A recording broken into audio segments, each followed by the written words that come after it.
Hi there, I'm Joey. I'm Jacob. And we are watching Star Trek for the first time, remotely, because life circumstances happen. But kind of leave it at that.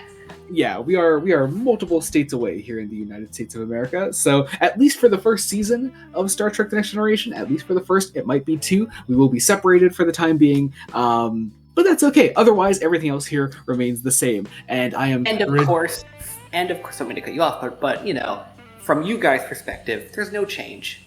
There's no change at all, because and hey, with any luck, as long as everything's gone according to plan, we look fantastic right now in these drawings, I'm hoping. We're recording far in advance, so we don't know what they're actually going to look like yet, but that's okay. Otherwise, everything else here remains the same videos that you guys are enjoying. This is still that. Today, we begin an exciting journey. I should say, actually, last time on Star Trek, we finished the TOS movies. Yes. But today we begin Star Trek: The Next Generation. I'm so excited. I'm excited, but I'm still not sure I'm ready to move on. Here's the thing. Thankfully, because we had to take a break in recording, I think I've had enough time to process my love of the TOS characters, and I'm ready to move on. I'm very excited. Even though I've been told that apparently the first season, maybe 2 seasons of TNG aren't particularly good, I'm still excited. I'm excited for new characters. I'm excited for a new dynamic. It's fun. I'm excited. So today we're watching the 2-episode premiere, which Paramount Plus refuses to present in a 2-part format. So we're doing it all in one video. So it'll pretty much be like one of the movie videos we just did. So today we're watching 2 episodes called Encounter at Farpoint. That's it. So that's Encounter at Farpoint, Part 1 and Part 2, presumably? Part 1 and Part 2, and we're going to be doing all at once, and yeah, I guess, and I can't believe I'm saying this again, we're going to get into post-episode thoughts in a second. Be sure to join us then. We're about to watch Encounter at Farpoint. What a messy premiere. Yes. Oh, wow. There are definitely things that worked, and definitely things that could have been changed. I think I kind of liked it.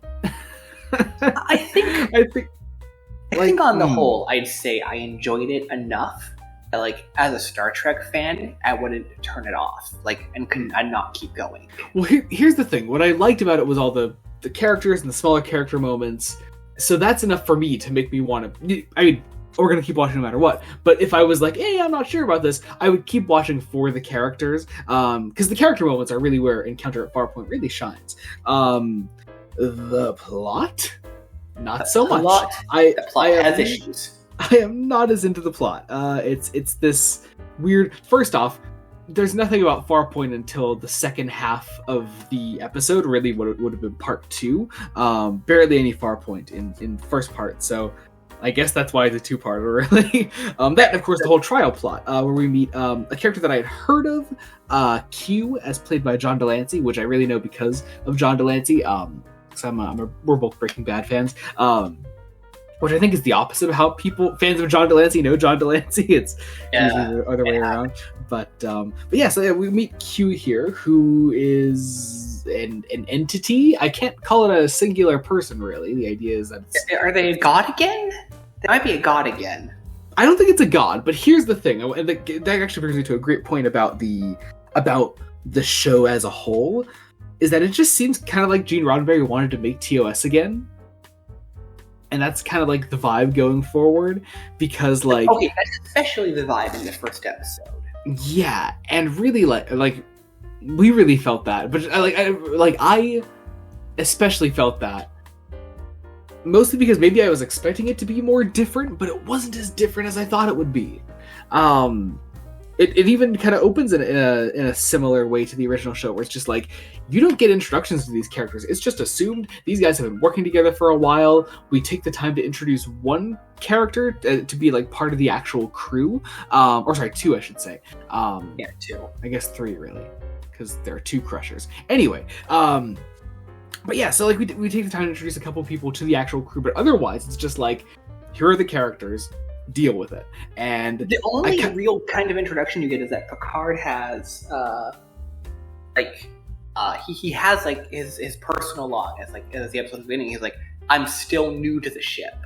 It's like he says that, and it's like, okay, so like, yeah, and he's still like, that's our soft introduction to like who everyone is, I guess. But it's a really shallow way to do it. Yeah. That said, I loved the introduction. I got fucking chills again when I heard the voice of Patrick Stewart saying the iconic monologue. I didn't know what the intro would be. I didn't know what the theme music would be. But the intro is an updated version of the TOS one, which again, just Roddenberry just wanted to make TOS again, which I can't really blame him for. But also, I would appreciate it to be a little more different, I suppose.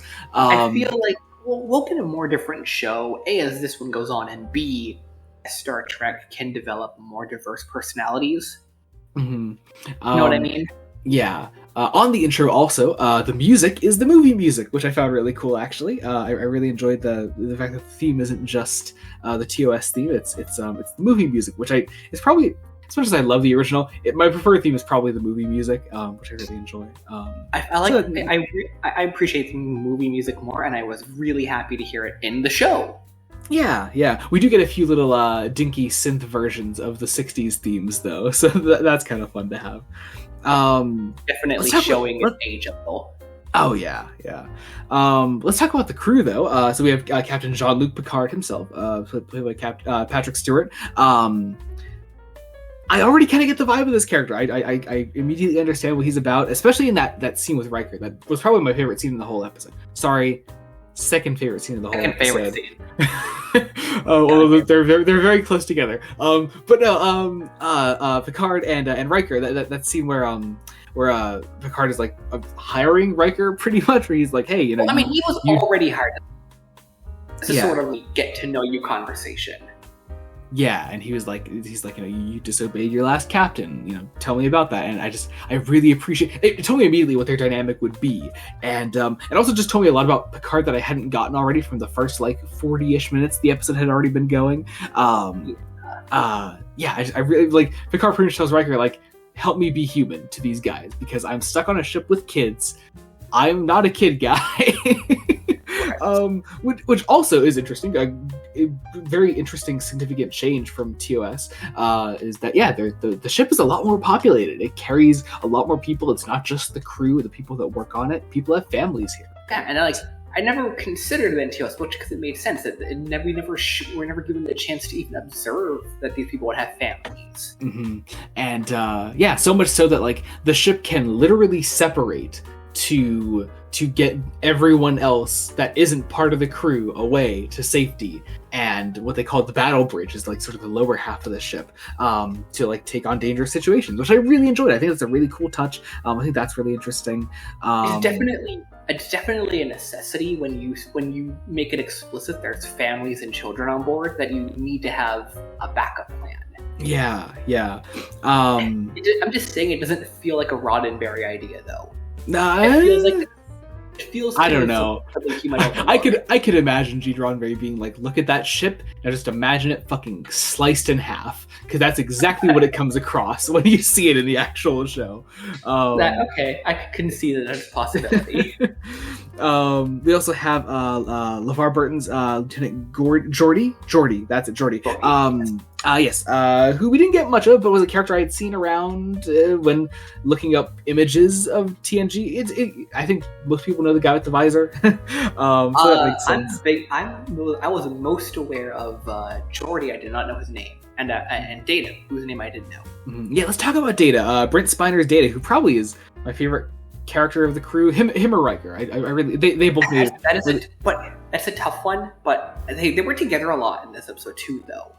Yeah, they both made a really strong first impression together. Another one of my favorite scenes was the holodeck scene where Data is just sort of on his own, his own, maybe. I'm not sure. I'm sure they'll clarify. And they're trying to whistle.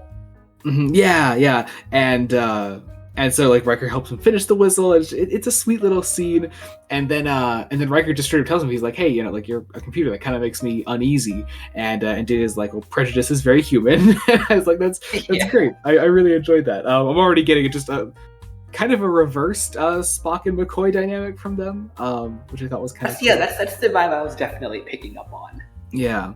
Speaking of, we gotta mention him now. He's in the conversation. The last thing I was expecting going into the very first episode of Star Trek: The Next Generation was my favorite Star Trek character of all time, Dr. Leonard McCoy, beautifully played once again by DeForest Kelley. Probably for the last time, like in chronological order. Yeah, definitely. Yeah, I think that's probably the last appearance we ever have of him. Filmed, of course, before movies 5 and 6, but in pretty much his Deadly Years makeup when he's aged up in that. It's just kind of more fun. Reasonable, I suppose. Yeah. He's 137 years old, which I love. Admiral. He's an admiral. I think he was an admiral in the movies as well. Or no, was he? Oh, he wasn't. You're right. Yeah. Anyway, but yeah, he's also DeForest Kelley is playing up the fact, something that I had always suspected is just in his older age, he just became more and more country, and yeah, just full on cartoon character, country accent. Amazing, adorable. I love him. And they paired him with the best character to pair him. They paired him with Data. I love that little moment where Data's like, "You're 137 years old," and he's like, "How'd you know that?" And he's like, I just know it. I remember every fact I've ever come across. Yeah. He's like, "You're not a Vulcan, are you?" And he goes, "No, yeah." He checks around the side of his head, and he's like, "I don't see any pointed ears." And I'm just like, it's perfect. And then just that beautiful little line that ends it, because the ship it's not the exact same ship, but it's named after the Starship Enterprise that they're on here. Great name. Treat her like a lady and she'll always take you home. That was just a beautiful little line. And just, I don't know, as if I could love him anymore. He finds a new way every time. I know. And I'm so glad we did all of the TOS movies first, because it gave us an appreciation that I'd never have Dr. McCoy ever again. Yeah, and yeah. Here we are. We got him in the first episode. It feels so special, at least to us. Yeah. Especially just as I'm pretty sure he's your favorite character as well from TOS. Oh, yeah. He's just, oh my god, just a beautiful character. Anyway, let's get back to the crew. We have Lieutenant Yar, played by Denise Crosby, who kicks all kinds of ass. He seems to be in charge of security of some variety. Which, I mean, makes sense. She is presented with a guard in a trial and just immediately starts throwing down, which I loved, which she faced immediate consequences for. but I loved it. She's great. She was fun. We have Michael Dorn, who we've seen before in the last TOS movie as Lieutenant Worf.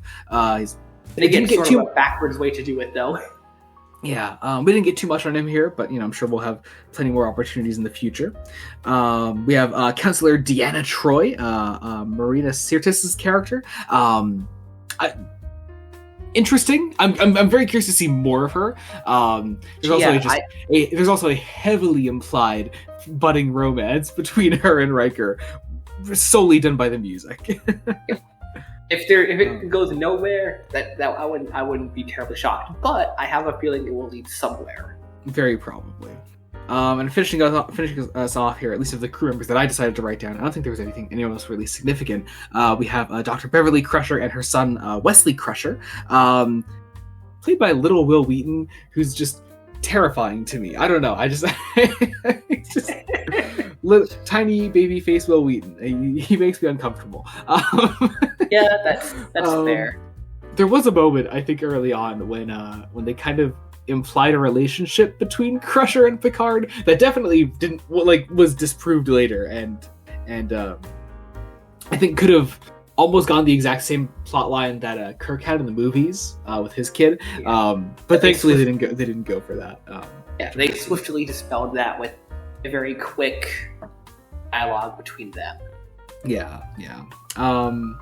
But yeah, what else? Otherwise, the plot's I feel like it's just kind of there. I liked the jellyfish aliens at the end. I liked Groppler as a character. I thought he was interesting. Overall, though, I didn't think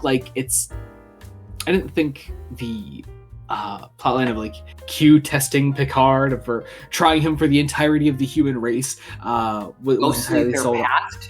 Yeah, it was entirely sold on me. I didn't really buy that, but whatever. It was an okay enough episode to sell me on the rest of the show. There are plenty more to go. I think I could summarize it this way. It's like I could see where TNG wants to go, but it's still stuck in like TOS mindset. Yeah, and like the premise is very TOS. The execution is not TOS. Mm-hmm. And like I think the show will be greatly improved once it, hopefully, I imagine it will, starts taking more active steps to differentiate itself from the original show.